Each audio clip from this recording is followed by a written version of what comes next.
जय मसीह की। Good morning.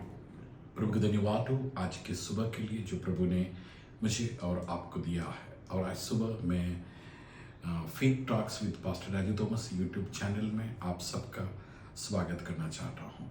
आज सुबह के मनन के लिए एक आयत जो प्रभु की आत्मा ने मुझे दिया है वो है भजन 107 उसका 20वीं पद, जो कि ऐसा कहता है, वह अपने वचन के द्वारा उनको चंगा करता और जिस गड्ढे में वे पड़े हैं उसे निकालता है। मसीह जीवन का जो आधार है या जो कुछ भी मैं और आप अपने विश्वास के अंदर बढ़ोतरी करते हैं या जो भी परमेश्वर से संबंधित ज्ञान है या परमेश्वर को जानने की जो कोशिश हम करते हैं, वो परमेश्वर के वचन के द्वारा मुझे और आपको जानकारी मिलता है।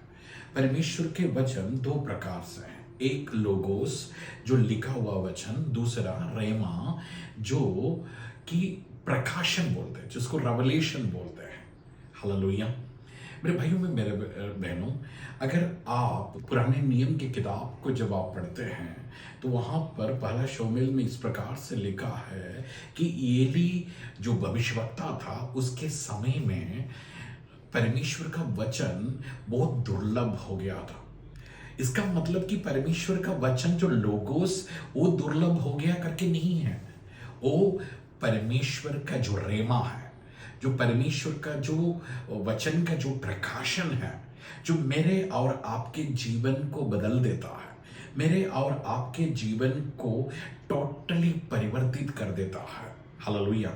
मेरे भाइयों मेरे बहनों, जब बाइबल को पढ़ते हैं, वो वचन जब आपके लिए रेमा बन जाता है, जब वो वचन जब आपके लिए प्रकाशन बन जाता है, वो वचन सचमुच में आपके जीवन को टोटली परिवर्तन कर देता है ना।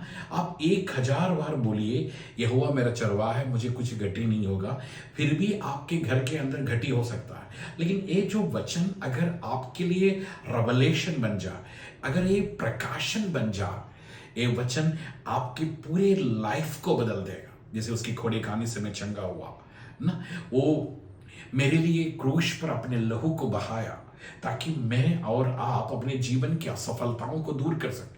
मेरे भाइयों मेरे बहनों, केवल आपके पढ़ने के द्वारा आपके जीवन से जाएगा नहीं, ये आपके लिए प्रकाशन जरूरी है ना। आपको याद है यूहन्ना रचित सुसमाचार उसके 5वां अध्याय में बेतसदा नामक एक कुएं के विषय में बात करते हैं, जहां पर निश्चित समय में स्वर्गदूत उतरकर वो जो पानी था उसको हिलाया करता था।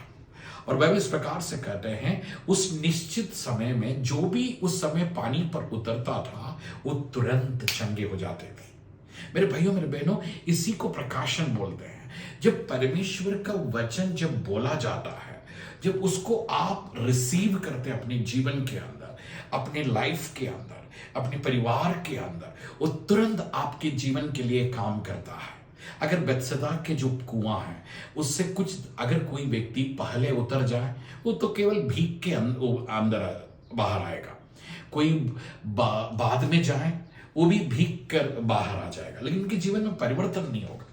आज सुबह मैं आपको उत्साहित करना चाहता हूं कि आप प्रकाशन की इच्छा रखें। परमेश्वर का वचन जो दो धारी तलवार के समान है, जो आपके जीवन को ना, इब्रानियों में 4:12 कहता है, छोटे से माइनर प्रॉब्लम को भी, माइनर से माइनर श्रापों को भी आपके जीवन से बाहर निकाल सकता है। बर्तिमाई के पास प्रकाशन था, बर्तिमाई के पास रेवलेशन था, ए दाऊद के संतान मुझ पर दया कर ना। वो उन लोगों ने उनको रोकने की कोशिश किया, लेकिन वो रुका नहीं, बल्कि वो चिल्ला कर कहने लगा, ए दाऊद के संतान मुझ पर दया कर। और आपको मालूम है, उसके जीवन का जो बड़ा सा प्रॉब्लम था, उसका अंधापन हमेशा के लिए दूर हो गया। आज सुबह मैं आपको उत्साहित करना चाहता हूँ, परमेश्वर के वचन का प्रकाशन के लिए प्रार्थना करें, परमेश्वर के वचन का रेवलेशन के लिए प्रार्थना करें। वो वचन, वो रेवलेशन आपके जीवन को टोटली बदल देगा। एक क्षण में आपके लिए प्रार्थना करना चाहता हूँ। प्रभु जी, आपने लोगोस हमको दिया है खुदा, हमारे जीवन के अंदर, हमारे स्पिरिट के अंदर, हमारी आत्मा के अंदर वो प्रकाशन बन जाए खुदा।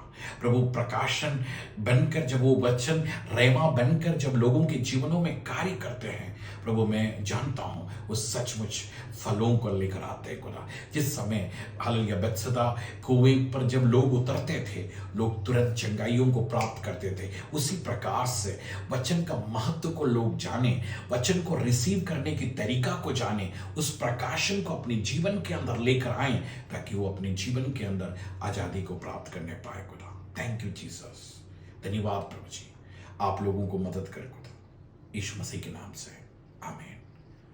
जय मसीह की। God bless you.